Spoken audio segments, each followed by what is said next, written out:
দেখুন বন্ধুরা, আমরা কেন অ্যান্ড্রয়েডকে পছন্দ করতাম তার কারণ তার যে অপারেটিং সিস্টেম অর্থাৎ যে ওপেন সোর্স প্রজেক্ট আছে তার মাধ্যমে অ্যান্ড্রয়েডের যে কোনো অ্যাপ আননোন যে সোর্স আছে সেটাকে অন করলে আপনি থার্ড পার্টি অ্যাপ যে কোনো ওয়েবসাইট থেকে ইনস্টল করতে পারতেন।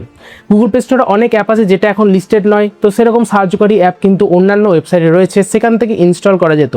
অপরদিকে যদি iOS এর কথা বলি তাহলে iOS এ কিন্তু যে তাদের স্টোর আছে অর্থাৎ অ্যাপ স্টোর আছে সেখান থেকেই আপনি অ্যাপ ইনস্টল করতে পারবেন। তাছাড়া iOS এর সিকিউরিটি এতটাই কঠোর যে আপনি কোনো ধরনের সাইড লোডেড অ্যাপস আইফোনে ইনস্টল করতে পারবেন না।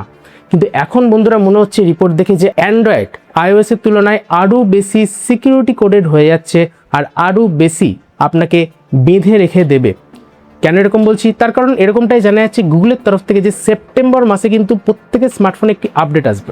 এটি এরকম না যে কোনো ফ্ল্যাগশিপ স্মার্টফোনে আপডেট আসবে বা মিড রেঞ্জ স্মার্টফোনে আপডেট আসবে, বাজেট স্মার্টফোনেও আপডেট আসবে, সেটা অটোমেটিক হয়ে যাবে, সেটা আপনি বুঝতেও পারবেন না।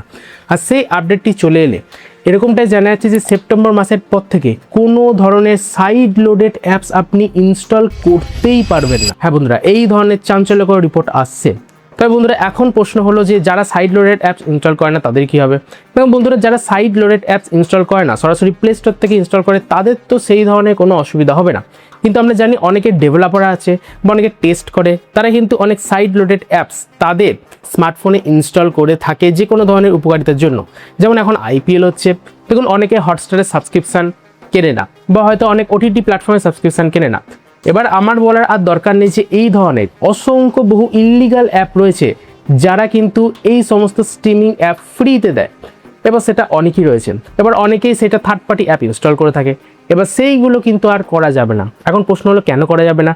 দেখুন এখন এটা করা যাবে না এই কারণে, তার কারণ সেই যে অ্যাপের ডেভেলপার সেই ডেভেলপারকে গুগল প্লে স্টোরের যে রেজিস্ট্রেশন সেখানে সাবমিট থাকতে হবে বা রেজিস্টার থাকতে হবে। এখন বন্ধুরা আপনারা বুঝতেই পারছেন যারা ইল্লিগাল অ্যাপ তৈরি করে তাদের তো গুগল রেজিস্ট্রেশন দেবে না, অর্থাৎ তাদের যে প্লে স্টোরে যে সার্টিফিকেশন আছে সেটা কখনোই দেবে না। এখন প্রশ্ন হলো যারা সার্টিফাইড অর্থাৎ গুগল প্লে স্টোরে যে সমস্ত অ্যাপ রয়েছে কিন্তু আপনি থার্ড পার্টি জায়গা থেকে সেগুলিকে ইনস্টল করছেন, সেগুলি কি ইনস্টল করা যেতে পারে? না বন্ধুরা, সেটাও ইনস্টল করা যাবে না। তার কারণ